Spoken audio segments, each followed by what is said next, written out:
Hello students, मैं विशाल गुप्ता आपका teacher. इस वीडियो में मैं आपको सीपीटी कोर्स का जो पेपर नंबर 1 है principles and practice of accounting, उसका chapter number 9 financial statements of NPO मतलब not for profit organisations start कराने जा रहा हूं। तो सबसे पहले हम शुरू करते हैं इसके मीनिंग से और कंसेप्ट से of not for profit organisations के। तो a not for profit organisation is a legal and accounting entity which operates for the benefit of owners. ये एक ऐसी लीगल और अकाउंटिंग एंटिटीज है जो ऑनर्स के अपने बेनिफिट के लिए बनाई जाती है। Profit earning is not the objective of the not for profit organisation, और प्रॉफिट अर्न करना इनका मकसद नहीं होता। A not for profit organization, also known for not for profit organization, is set up with the objective to further or enhance education, health, religious and public services to members and society etc. ठीक है जी। मतलब ये जो institutions हैं जैसे educational institution, health organisation, religious organisations या institutions public services provide करती हैं टू मेंबर्स को और सोसाइटी एज ए होल को। ठीक है जी। तो इनका मकसद कभी भी प्रॉफिट अर्न करना नहीं होता ऐसी इंस्टीट्यूशंस का, लेकिन अकाउंट्स तो इन लोगों को भी मेंटेन करने होते हैं बिकॉज वहाँ पे भी बहुत सारा पैसा होता है, ट्रांजेक्शन्स, फाइनेंशियल ट्रांजेक्शंस होती हैं, तो अकाउंट तो मेंटेन करने ही पड़ेंगे। लीगली भी they are bound to make their accounts. ठीक है। And not with the purpose, the सारी ऑर्गेनाइजेशन जैसे कि मैंने बताया are not meant for the purpose of profit making.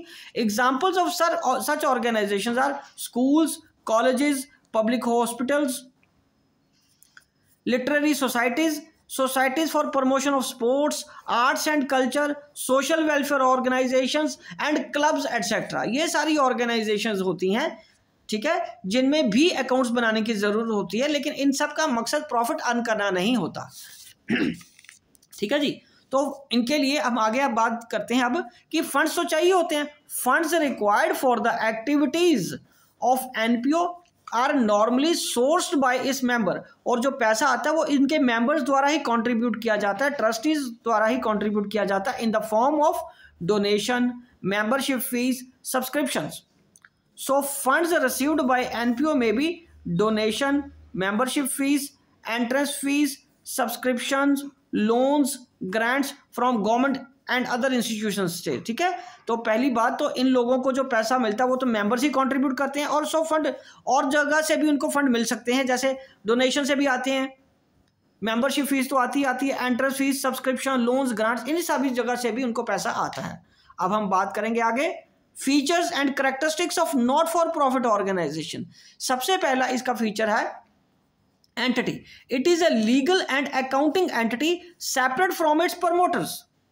And second purpose, it is set up to enhance social services to the people in general. ये social service को provide करने के लिए, इनहैंस करने के लिए होता है।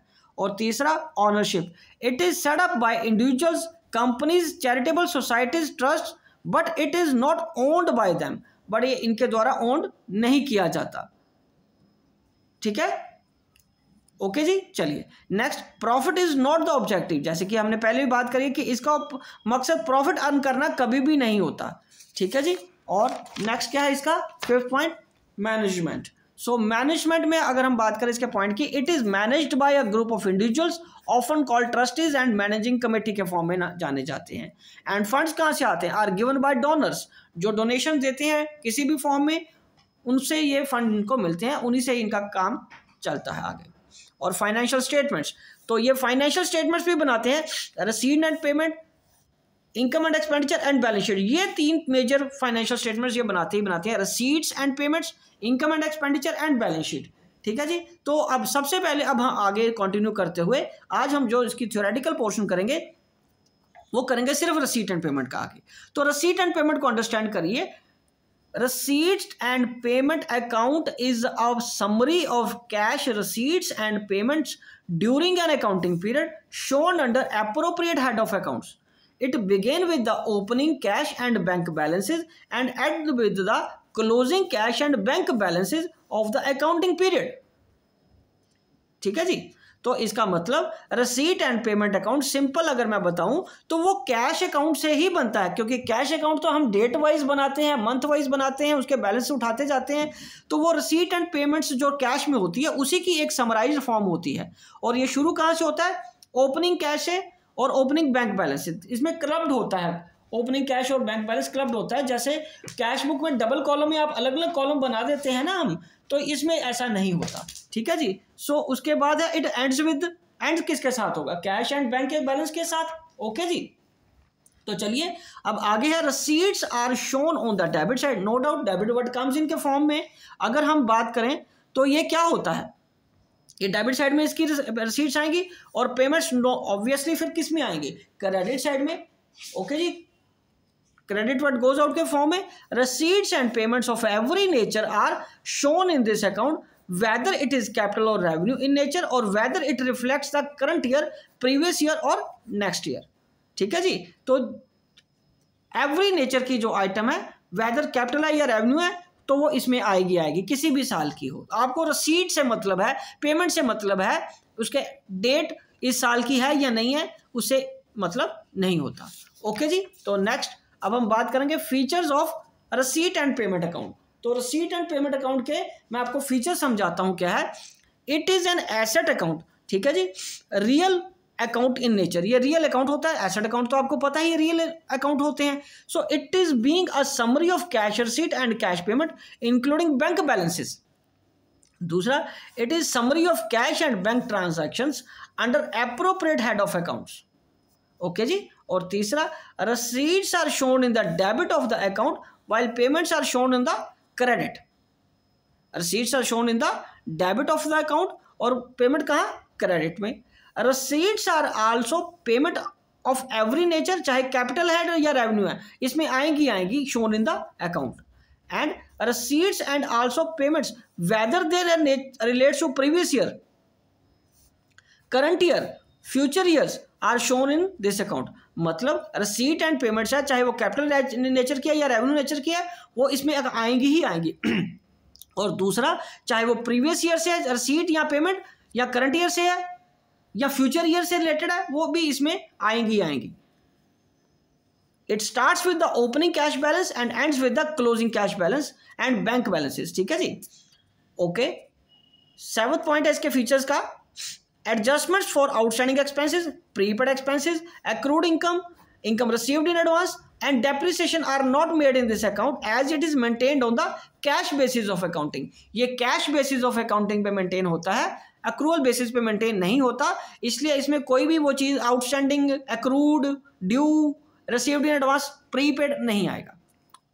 ओके जी। तो सरप्लस और deficit for the accounting period is not determined from this account. Surplus आया या डेफिसिट आया, आपको पता है कि प्रॉफिट ऑर्गेनाइजेशन में हम इनको प्रॉफिट या लॉस बोलते हैं, लेकिन नॉट फॉर प्रॉफिट ऑर्गेनाइजेशन में ये सरप्लस और डेफिसिट कहलाते हैं और वो इस अकाउंट से शो नहीं किए जा सकते as it doesn't include non cash and incomes and expenses. Okay जी। एंड उसके बाद the purpose is to show amount received and paid under different heads during the accounting year। तो पर्पस क्या होता है कि क्या कितना पैसा हमें मिला है, कितनी पेमेंट हमने करी है एक पर्टिकुलर अकाउंटिंग ईयर में, उसको शो करना है। ओके जी। चलिए अब हम बात करेंगे limitations of receipt and payment account की। तो रसीट एंड पेमेंट अकाउंट की लिमिटेशन, सबसे पहली लिमिटेशन है it doesn't differentiate between capital and revenue incomes and expenses as both are shown in the receipt and payment account। ठीक है जी। and it does not show the income and expenses that have been earned during the year but are not received। तो इसमें वो जो earned हो चुकी है हमारी इनकम बट अभी रिसीव नहीं हुई है, वो शो नहीं करता। उसी तरीके से जो एक्सपेंसेस हमने पे कर नहीं किए बट इस पीरियड से रिलेटेड थे, एक पर्टिकुलर अकाउंटिंग पीरियड से रिलेटेड थे, वो भी इसमें नहीं आएंगे।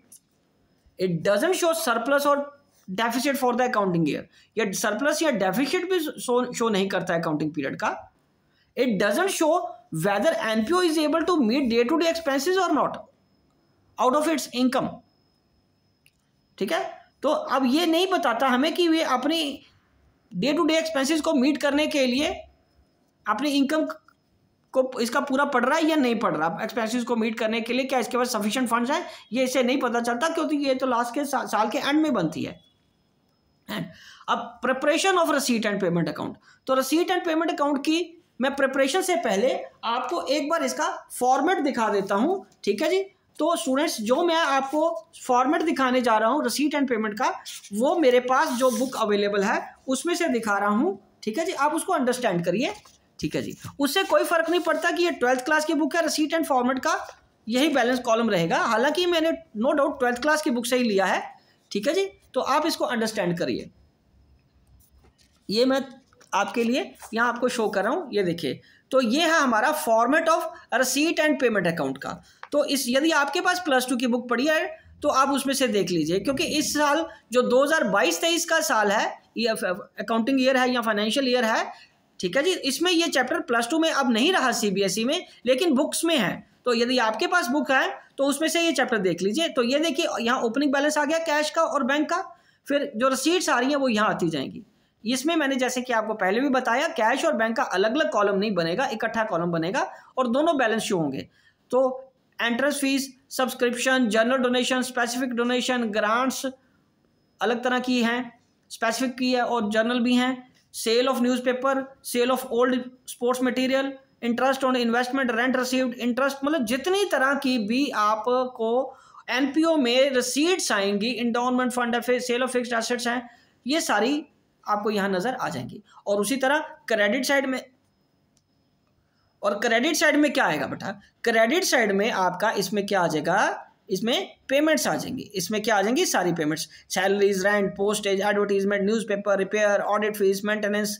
देखा, इसमें कोई भी डिफरेंस नहीं आ रहा कि आपने कोई पर देखो, परचेज ऑफ फिक्स्ड एसेट भी यहाँ आ रहा है, okay, sale of fixed asset भी यहाँ आ रहा था, ठीक है जी। तो ये तो यहाँ चलता रहेगा, इसमें रेवेन्यू और कैपिटल का डिफरेंस नहीं है। और ये समराइज फॉर्म है कैश बुक की। नीचे यहाँ पे इसका बैलेंस आ जाएगा, बिल्डिंग खरीदी है, लोन आया है, पे किया है आपने, बुक्स खरीदी है, इन्वेस्टमेंट है, स्पोर्ट्स इक्विपमेंट है। तो ये अकाउंट का फॉर्मेट एक बार आप अच्छी तरह अंडरस्टैंड कर लीजिए। तो यहाँ कैश और बैंक का क्लोजिंग बैलेंस आ जाएगा। नो डाउट ये बनेगा कैश बुक की समरी से ही, पर इसको हमें टोटलिटी में बनाना होता है। इसमें कोई भी आउटस्टैंडिंग या received in advance, prepaid expenses नहीं है। तो हो गया, अंडरस्टैंड कर लिया आपने बेटा, ओके जी। Shall we proceed now? Okay, चलिए अब हम आगे बात करते हैं इसको बनाया कैसे जाता है। तो बनाने के लिए मैं आपको बताऊं, preparation of receipt and payments account, it starts with the opening cash and bank balance. All the cash bank receipts during the year are shown in the debit side. और ये सारी किसमें शो होती हैं, डेबिट साइड में। And all the cash and bank payments during the year are shown on the credit side. और सारी payments किसमें होंगी, क्रेडिट साइड में, जैसे कि मैंने आपको बताया। और non cash items such as depreciation, outstanding expenses, accrued incomes are not shown in this account, okay, and its closing balance is closing cash and bank balance, and closing cash and bank balance, okay जी। तो इसी के साथ ये topic receipt and payment का theoretical portion यहीं पे complete होता है। आई होप कि आपको अच्छे से समझ आ गया होगा। नेक्स्ट वीडियो में हम इसका नेक्स्ट पोर्शन करेंगे, ओके जी, डन।